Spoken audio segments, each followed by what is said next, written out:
2026년 5월 1일 노동절. 대한민국을 움직이는 가장 높은 분들은 청와대 영빈관에 모여 환하게 웃으며 박수를 쳤습니다. 사상 처음으로 대통령과 양대 노총, 경영계가 한자리에 모인 역사적이고 따뜻한 화합의 순간이었습니다. 그런데 정확히 같은 시각 인천 송도의 거대한 공장에서는 전혀 다른 풍경이 펼쳐지고 있었습니다. 4,000명, 이 공장에서 일하는 전체 직원의 수입니다. 그리고 2,500명. 그날 하루아침에 일터에 등을 돌리고 짐을 싸서 밖으로 걸어나간 사람들의 수입니다. 창사 15년 만에 터진 첫 전면 파업이었습니다. 이건 단순히 배부른 대기업 정규직 노조의 유별난 일탈이 아닙니다. 지금 대한민국 산업 전체의 목줄을 쥐고 있는 거대한 폭풍의 아주 작은 예고편일 뿐입니다. 노조 발광이 시작됐다는 분노, 이대로면 한국 산업 끝장이라는 불안, 다 맞는 말입니다.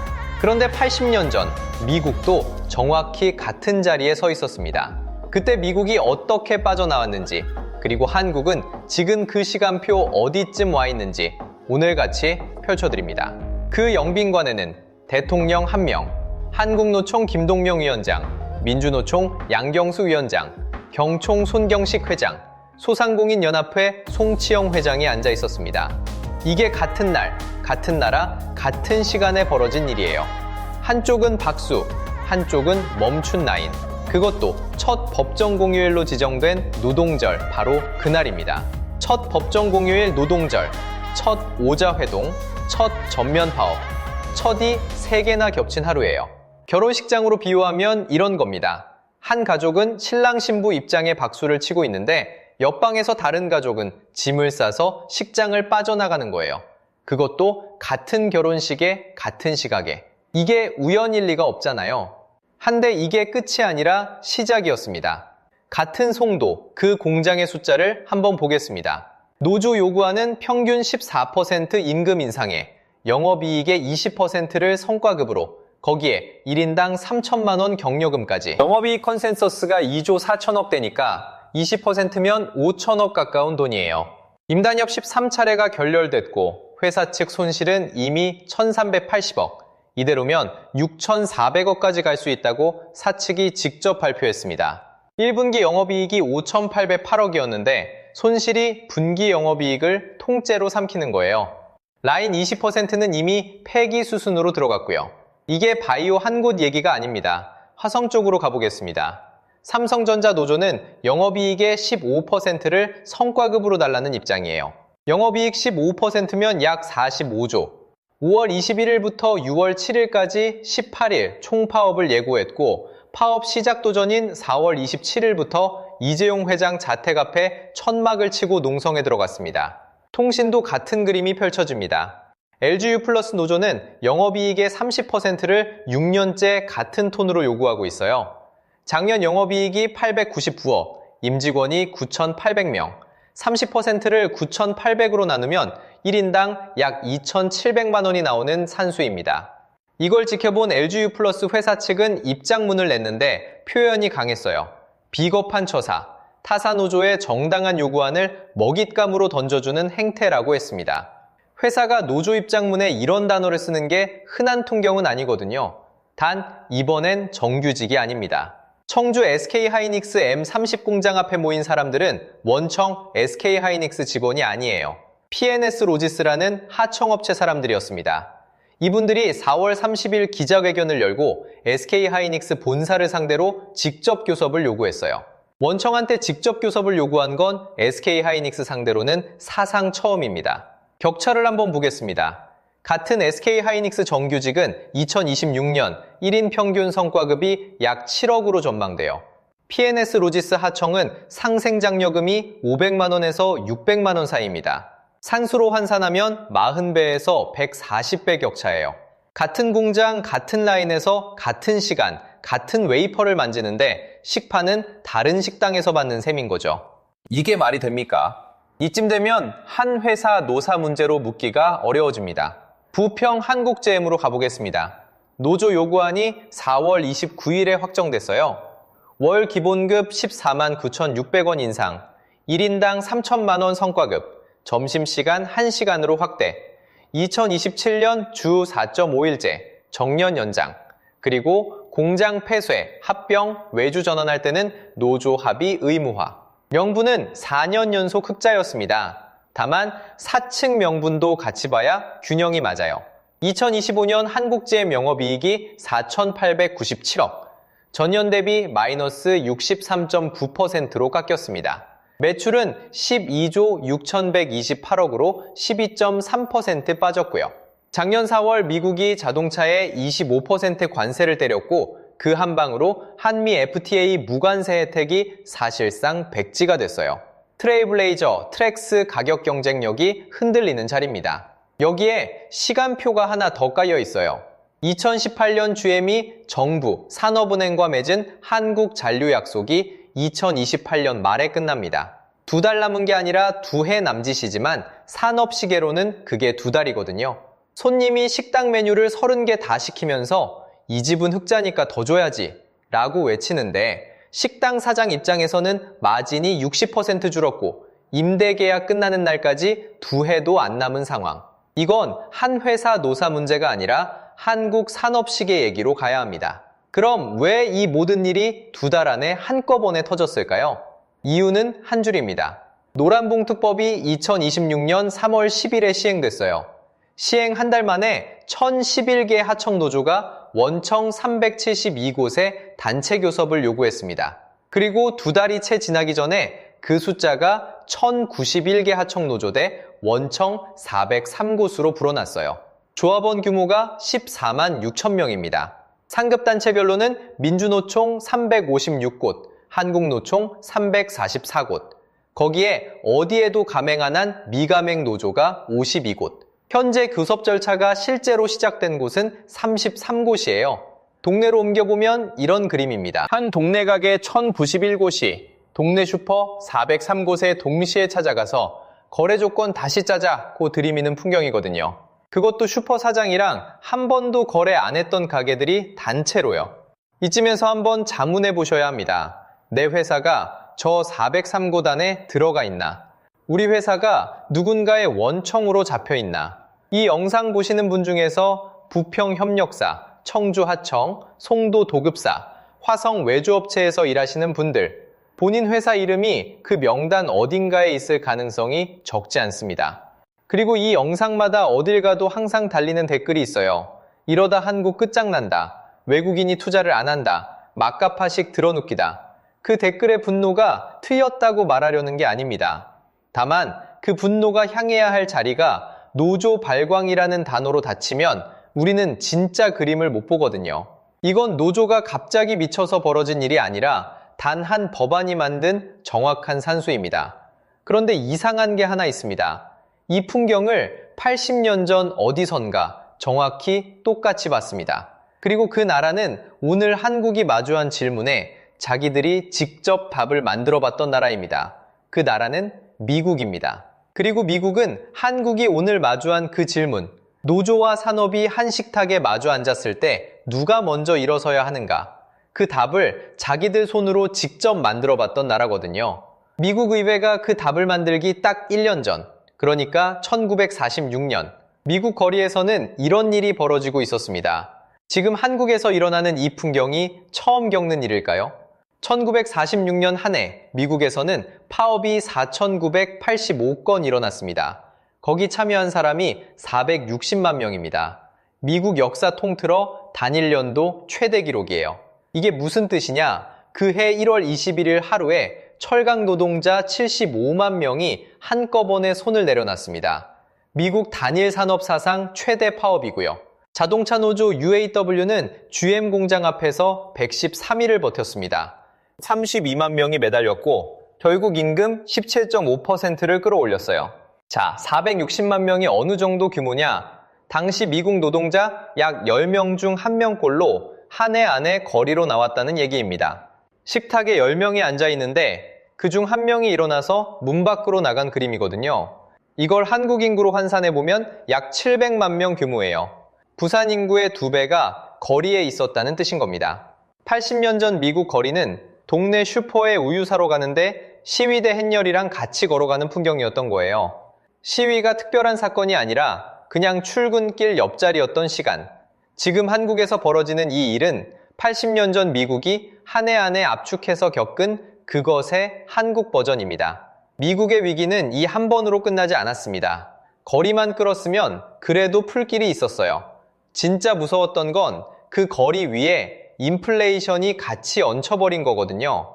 1945년에 2%대였던 인플레가 1946년에 8%대로 올라서고 1947년에는 14%대까지 치솟습니다. 1946년 460만 명이 거리로 나온 그 다음 해, 거리 위에 14% 인플레가 같이 얹힌 거예요. 14%라는 숫자가 어떤 무게냐? 한 달 장보기에 5만 원 쓰던 식탁이 1년 만에 5만 7천 원짜리가 되는 거죠. 5년이면 2배, 월급은 1년 동안 그대로인데 마트 영수증만 매달 한 줄씩 길어지는 식탁입니다. 그러다 1970년대로 넘어가면 이게 또 한 번 옵니다. 스태그플레이션이라고 부르는 경기는 안 풀리는데 물가는 올라가는 그 이상한 시간이요. 노조의 임금 협상력은 그 위에서 더 단단해졌고 미국 경제는 마비 일보 직전까지 갔어요. 1946년이 한 번의 폭발이었다면 1970년대는 그 잿더미 위에 다시 불을 붙인 시간이었던 겁니다. 이 두 시간이 미국에 가르쳐준 게 하나 있어요. 노조 요구가 정의롭게 들리는 시점은 정확히 시민의 통장이 가장 얇아질 때입니다. 그래서 거리는 더 뜨거워지고 정부는 그 뜨거움을 식힐 시간은 잃어버려요. 그래서 다시 한번 정면으로 물어보겠습니다. 미국과 한국, 어디가 더 위태로운 자리에 와 있을까요? 비교 한번 해볼게요. 1946년 미국이 한 해 동안 견뎌낸 풍경입니다. 파업 4,985건, 거리에 460만 명, 인플레 14%, 그 위에 75만 명짜리 단일 산업 파업까지 한 줄로 얹어진 시간. 이게 한 해 분량이에요. 한편 2026년 5월 1일 한국 노동절은요, 같은 날, 같은 시각입니다. 송도 삼성바이오로직스 창사 첫 전면 파업이 시작됐어요. 5월 21일부터 6월 7일까지 18일짜리 삼성전자 총파업이 예고된 상태입니다. LG U+는 영업이익의 30%를 6년째 요구 중이고요. 청주 SK하이닉스 정문에서는 하청 노동자가 사상 처음으로 원청에 직접 교섭을 들이밀었습니다. 한국GM 인단협이 같은 시간에 불러가고 있고요.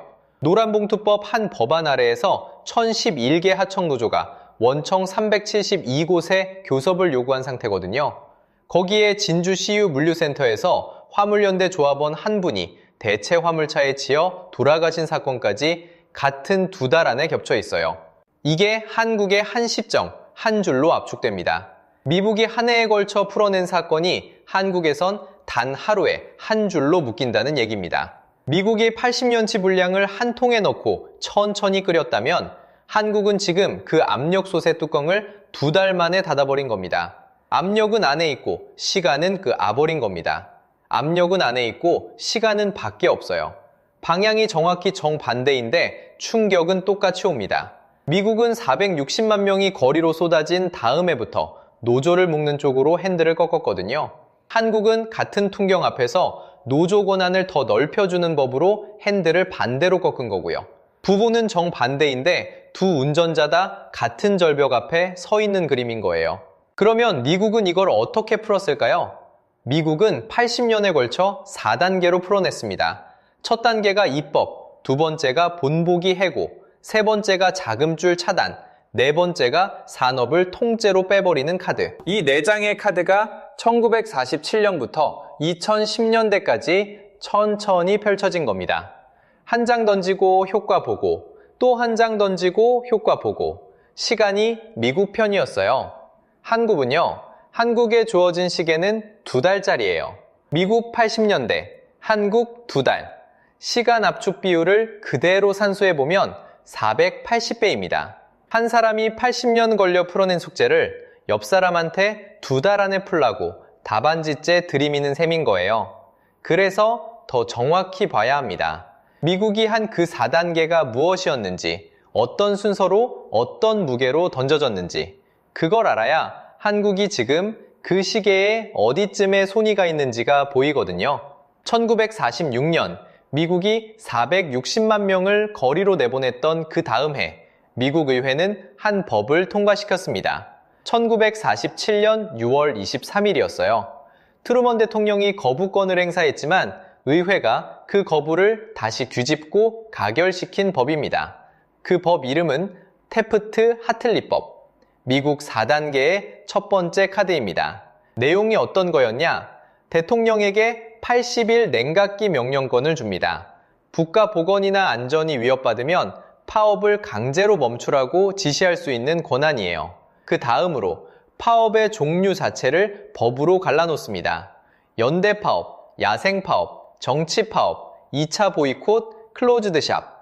이 5가지를 한꺼번에 불법으로 못 박았습니다. 그리고 노조 간부가 자기 손으로 비공산주의 선서를 해야 노조 활동을 할 수 있게 만들었습니다.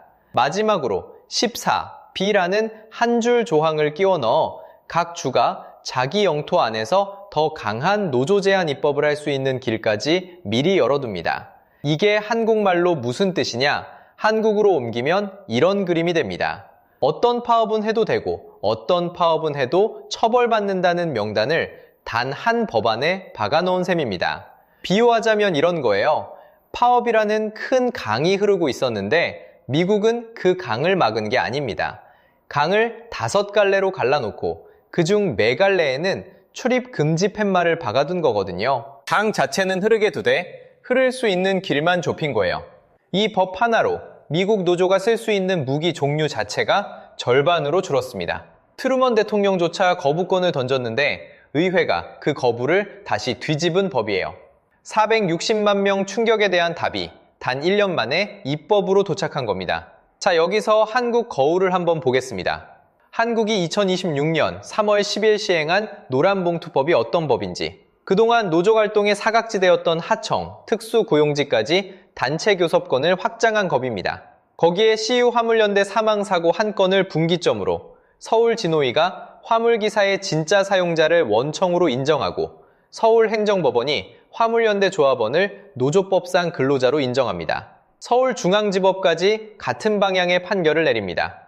80년 전 미국이 닫은 문을 한국은 정확히 같은 자리에서 열고 있습니다. 미국은 1947년에 닫은 문을 한국은 2026년에 열었습니다. 방향이 정확히 정반대인 거예요. 한데 미국은 법만으로 부족했습니다. 두 번째 카드는 한 명의 대통령 손에 쥐어줍니다. 1981년 8월 3일 항공관제사 노조 펫코 소속 1만 2천 명이 한꺼번에 일을 멈춥니다. 임금 인상하고 근로시간 단축해달라는 요구였어요. 그날 레이건 대통령이 백악관 앞 잔디밭에서 한 통첩을 발표합니다. 직접 인용해 보겠습니다. 48시간 안에 복귀하지 않으면 그 일자리는 사라집니다. 협상도 사면도 없다는 뜻이었어요. 48시간이라는 시간이 어떤 시간이냐? 비유하자면 휴대폰 배터리가 20% 남은 상태에서 영상통화를 켜놓고 마트 한가운데서 협상하라는 것과 같습니다. 가족 부르고 변호사 부르고 노조 본부와 상의할 시간 자체가 안 나오는 시간이에요. 8월 5일 정확히 봉첩한 시간에 미복귀자 1만 1345명이 전원 해고됩니다. 거기에 연방 서비스 평생 재취업 금지가 같이 붙었거든요. 30대에 잘리면 60대까지 그 직업을 못 가지게 만든 겁니다. 1만 1345명이라는 숫자, 한국으로 옮기면 어느 정도 규모냐? 인천공항 직원에 김포공항 직원을 합친 규모를 하루아침에 잘라낸 셈입니다. 그것도 영구 블랙리스트와 함께요. 그러면 비행기는 어떻게 떴느냐? 미국 정부가 즉시 배체 인력을 투입합니다. 감독관 3,000명에 비파업 관제사 2,000명, 거기에 군 관제사 900명까지 끌어와서 평소 업무량의 80%를 처리해버립니다. 시간이 지난 1993년 클린턴 대통령이 평생 금지를 일부 풀어주긴 했어요. 단 그게 12년 뒤입니다. 가족이 무너지고 인생이 부서진 다음에 풀어준 사면이었습니다. 이 사건 하나로 미국의 모든 민간 사용자에게 메시지가 갔습니다. 파업하는 노동자는 잘라도 됩니다. 대체 인력 부르면 회사는 돌아갑니다. 그래서 미국 노조 가입률 추이가 정확히 2해부터 꺾이거든요. 여기서 한국 거울을 다시 보겠습니다. 한국에서 같은 시점에 분기점이 된 사건이 뭐냐? CU 물류센터 인근에서 화물연대 조합원 한 분이 대체 화물차에 치여 돌아가셨습니다. 그 한 건이 노조지위 인정의 분기점이 됩니다. 김영훈 고용노동부 장관이 화물연대 노조지위 인정 취지의 발언을 하고 법원 판결이 줄줄이 같은 방향으로 따라오거든요. 미국은 1981년에 1만 1,000명을 잘라서 시간을 만들었고 한국은 2026년에 1명을 잃고 노조지위를 인정했습니다.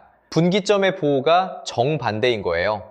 자, 이제 미국 4단계 시간표 앞 두 카드를 같이 본 셈입니다. 어딜 가도 항상 달리는 그 댓글, 이러다 한국 끝장난다, 외국인이 투자 안 한다, 그 댓글의 정서가 향하는 방향이 미국이 80년 전에 깐 시간표인 거거든요. 펫코 직후인 1983년 미국 노조 가입률은 20.1%로 떨어집니다. 1945년 정점 34.2%에서 14%포인트가 빠진 자리예요. 38년이 걸린 하락이었습니다. 그 38년 위에 두 카드가 양끝을 박은 셈입니다. 첫 카드가 1947년, 두 번째 카드가 1981년. 그 사이 산업구조와 인구 이동도 같이 노조를 깎아내려갔거든요. 그래도 두 카드가 그 흐름의 시작과 가장 결정적인 변곡점을 잡았다는 점은 분명합니다. 그런데 미국은 여기서 멈추지 않았습니다. 두 카드만으로는 노조의 돈줄이 살아있었기 때문입니다. 세 번째 카드의 이름은 일할 권리법입니다. 단 이 법, 이름과 실제가 정확히 반대입니다. 일할 권리법이 처음 가능해진 건 그 직전 카드인 테프타-틀리법 14B 조항 때문이었습니다. 14B는 한 줄짜리 조항인데요. 주가 자체적으로 더 강한 노조 제한 입법을 할 수 있다는 길을 열어둔 조항이에요. 연방법으론 못 박지 않고 주 단위로 알아서 더 세게 줘라는 위임이었습니다. 그리고 미국의 보수 성향주들은 이 길을 그대로 받았습니다. 이름은 그럴듯하게 짓고요. 일할 권리법, Right to Work. 들어가는 내용은 이렇습니다. 어떤 사업장에 취업할 때 노조 의무 가입 조항, 조합비 의무 납부 조항, 이걸 법으로 불법화합니다. 노조에 가입하든 말든 자유, 회비 내든 말든 자유. 들으면 진짜 일할 권리 같죠? 한데 이게 노조 입장에선 어떤 효과인지 보겠습니다. 새로 입사한 직원이 자동으로 조합원이 되던 라인이 끊깁니다. 매달 따박따박 들어오던 회비 통장이 비기 시작합니다. 노조 사무실은 그대로인데 운영비가 마릅니다. 파업을 하려면 파업 기금이 있어야 하잖아요. 그 기금이 안 모입니다. 결국 파업이라는 무기 자체를 들 힘이 없어지는 거예요. 식당으로 한번 옮겨보겠습니다. 단골 가게가 매달 1만 원 회비를 의무로 받았다고 칩시다. 어느 날 법이 바뀌어서 회비를 자율로 돌립니다. 다음 달부터 단골의 절반이 회비를 안 내요. 가게 입장에선 아무도 쫓아내지 않았는데 운영비는 반토막입니다. 일할 권리법이 한 일이 정확히 이거였어요. 이름은 일할 권리, 실제는 노조 영양제 빼는 약. 법으로 노조 활동을 막은 게 아니라 노조가 살 돈줄을 막은 겁니다. 그리고 이게 앞 두 카드보다 훨씬 효과적이었어요. 지금 미국 50개 주 중에 26개 주가 이 법을 시행 중입니다. 한때는 28개까지 갔다가 2024년 2월 미시간이 약 60년 만에 처음으로 폐지하면서 26개로 내려온 상태고요. 이 법이 있는 주의 노조 가입률과 없는 주의 노조 가입률은 절반 이하로 갈립니다.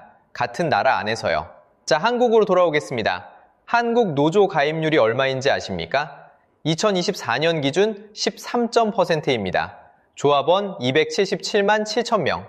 OECD 비교 가능 국가 29개국 중에 네 번째로 낮은 자리예요. 미국 9.9%와 거의 같은 최하위권입니다. 한국은 자금줄을 따로 막을 필요가 없어요. 이미 가입률 자체가 낮은 상태에서 거기에 노란봉투법으로 단체 교섭권만 한 번 더 확장한 그림이거든요. 미국이 카드 3으로 줄여놓은 그 자리에서 한국은 출발했고 거기서 한 단계 더 끌어올린 셈입니다. 그런데 미국은 마지막 카드가 가장 결정적이었습니다. 법으로도 부족하면 산업 자체를 빼버리는 거예요. 강성 노조가 자리 잡은 공장이 있죠. 그 공장 노조와 매년 싸우는 대신 공장 문을 닫습니다. 그리고 그 라인을 멕시코로 옮깁니다. 중국으로도 옮깁니다. 인건비는 4분의 1, 노조는 없는 자리로요. 노조가 강한 공장을 부수는 게 아니라 노조가 살던 땅 자체를 빼버리는 작전이었습니다. 이게 1980년대부터 본격화됐고요. 그 결과가 한 도시 이름에 박혀 있습니다. 디트로이트. 디트로이트 인구를 한번 보겠습니다. 1950년 185만 명, 자동차 산업의 수도로 불리던 시절이에요. 2010년 71만 명, 반세기 만에 100만 명 넘게 빠진 거죠. 2020년 64만 명, 한 도시 인구가 절반 넘게 사라진 자리입니다. 미시간, 오하이오, 펜실베이니아 일대가 이렇게 줄줄이 녹슨띠로 변하면서 러스트벨트라는 이름이 붙었어요. 미국 제조업 황금기의 심장이 녹슬어버린 띠. 법으로 안 되면 식당 자리 자체를 다른 동네로 옮깁니다. 손님은 그 자리에 그대로 살고 있어요. 한 식당이 사라졌으니 거기서 일할 사람도 같이 사라지는 거예요. 앞세 카드가 노조라는 사람을 묶는 작전이었다면 마지막 카드는 노조가 살던 동네를 통째로 비워버리는 작전이었습니다. 한국에서 이 카드 2가 작동 중이냐? 이미 작동 중입니다. 2018년 5월 31일 GM 분산 공장이 문을 닫았습니다. 1997년에 지어져서 20년 만이었어요. 그 뒤 8년 동안 분산 인구가 2만 명 빠졌습니다. 지역에서는 한국판 러스트벨트라는 말이 그때부터 나왔어요. 단 이게 끝이 아닙니다. 한국 GM의 2025년 영업이익을 한번 보겠습니다. 4,897억. 적자가 아니라 흑자예요. 단 전년 대비 마이너스 63.9%입니다. 1년 만에 흑자 폭이 3분의 1 토막 났다는 뜻이에요. 매출도 12조 6,128억으로 12.3% 줄었습니다. 원인은 2025년 4월에 미국이 자동차에 25% 관세를 박은 거예요. 한미 FTA 무관세 혜택이 그 한 방에 백지화됐습니다. 한국 GM이 미국에 보내는 트레일블레이저, 트랙스, 가격 경쟁력이 흔들렸어요. 그리고 결정적인 게 하나 더 있습니다.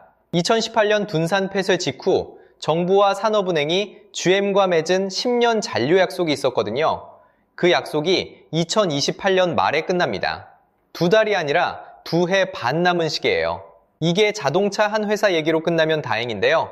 외투 자본 한국철수의 명단을 한번 펼쳐보겠습니다. 한국닛산 2020년 철수, 미쓰비시 자동차 2011년 철수, 까르푸 2006년 철수, 월마트 같은 해 2006년 철수, 자동차 2건, 유통 2건, 도미노라고 부르기도 어색할 정도로 흔한 길이 됐어요.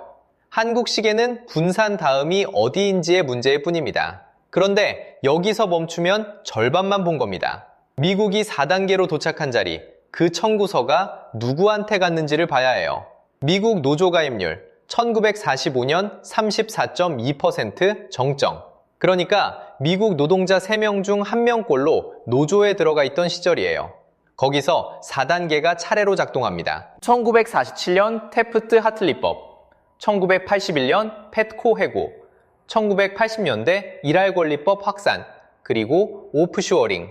그 결과 1983년 가입률이 20.1%로 떨어졌습니다. 펫코 사건 2년 만에 14%포인트 빠진 자리예요.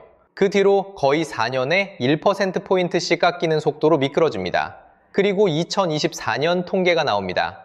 9.9%, 사상 최저예요. 노조원 1,430만 명, 민간 부문만 따로 떼면 5.9%. 이건 거의 멸종 가까운 수치입니다. 34.2에서 9.9, 거의 3분의 1 토막입니다. 80년에 걸친 4단계가 노조 가입률을 3분의 1 가까이로 줄여놓은 거예요.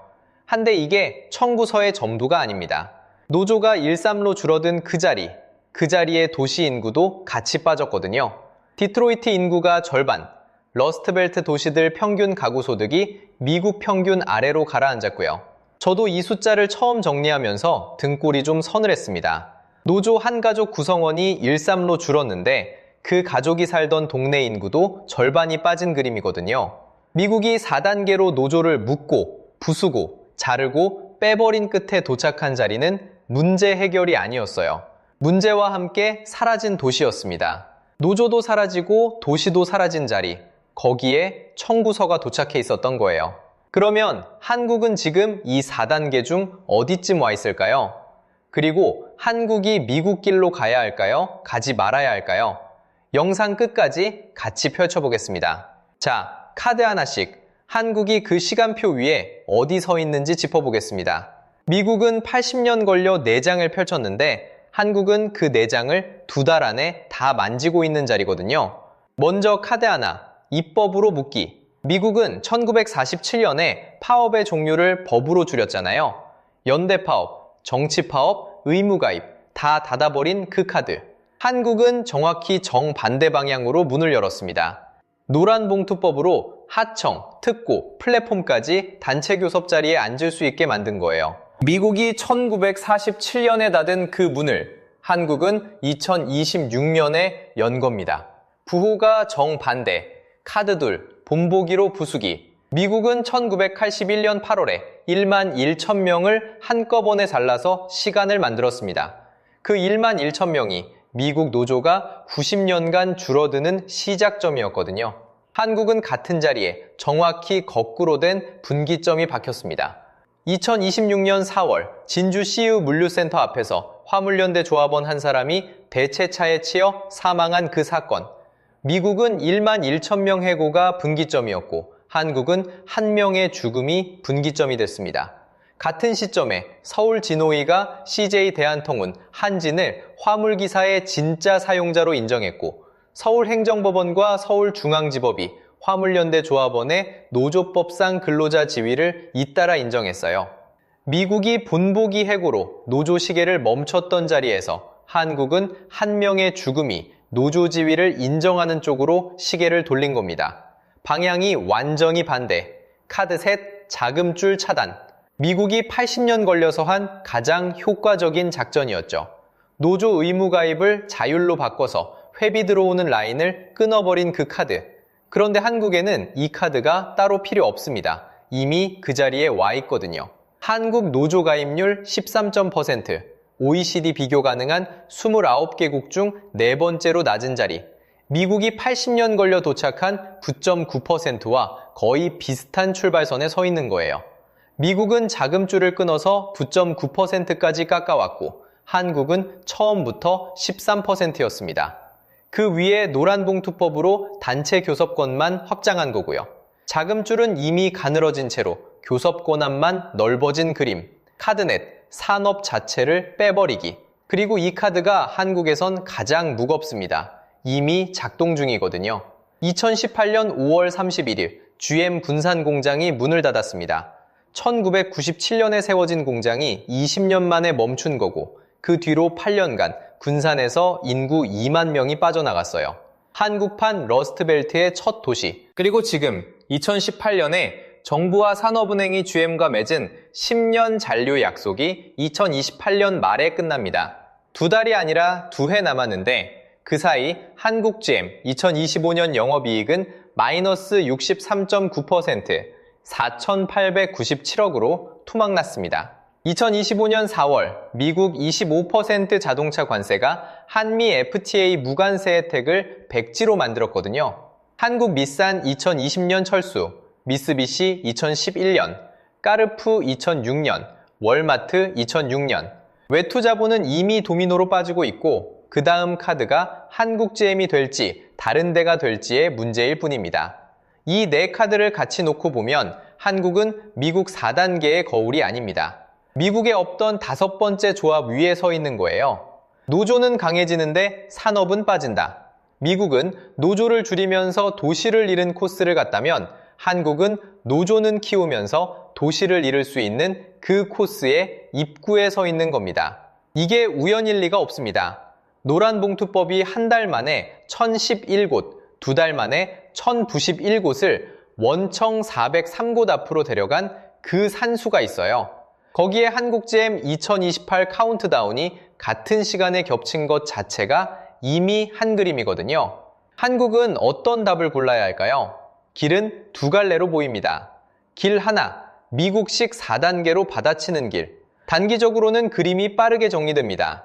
입법으로 파업의 종류를 줄이고 본보기 한 번으로 협상 균형을 사측 쪽으로 옮기면 외투 자본이 잠깐 멈춰섭니다. 단 길게 보면 그 끝에 디트로이트의 청구서가 같이 옵니다.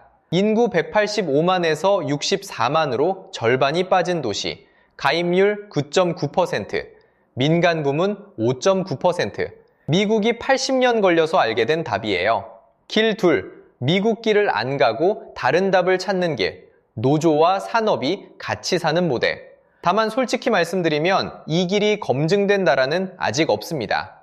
미국도, 일본도, 독일도 자기 답을 갖고 있긴 하지만 한국 같은 시간 압축 위에서 풀어본 곳은 없거든요. 단기적으로는 노조 동력이 유지되면서 외투자본 추가 이탈이 가속될 수 있고 한국 GM 다음을 결정할 시간 자체가 남지 않을 수 있습니다. 답이 아직 발명되지 않은 길이에요. 수술해서 살리되 한쪽 다리를 잃는 길과 수술 안 하고 약으로 버티되 그 약이 아직 발명 안 된 길. 양쪽 다 정답이 없는 자리에서 한국은 이 답을 2달 안에 골라야 합니다. 그럼 이 답을 누가 고를까요? 정치권이 아닙니다. 영빈관에서 박수친 5사람이 아니에요.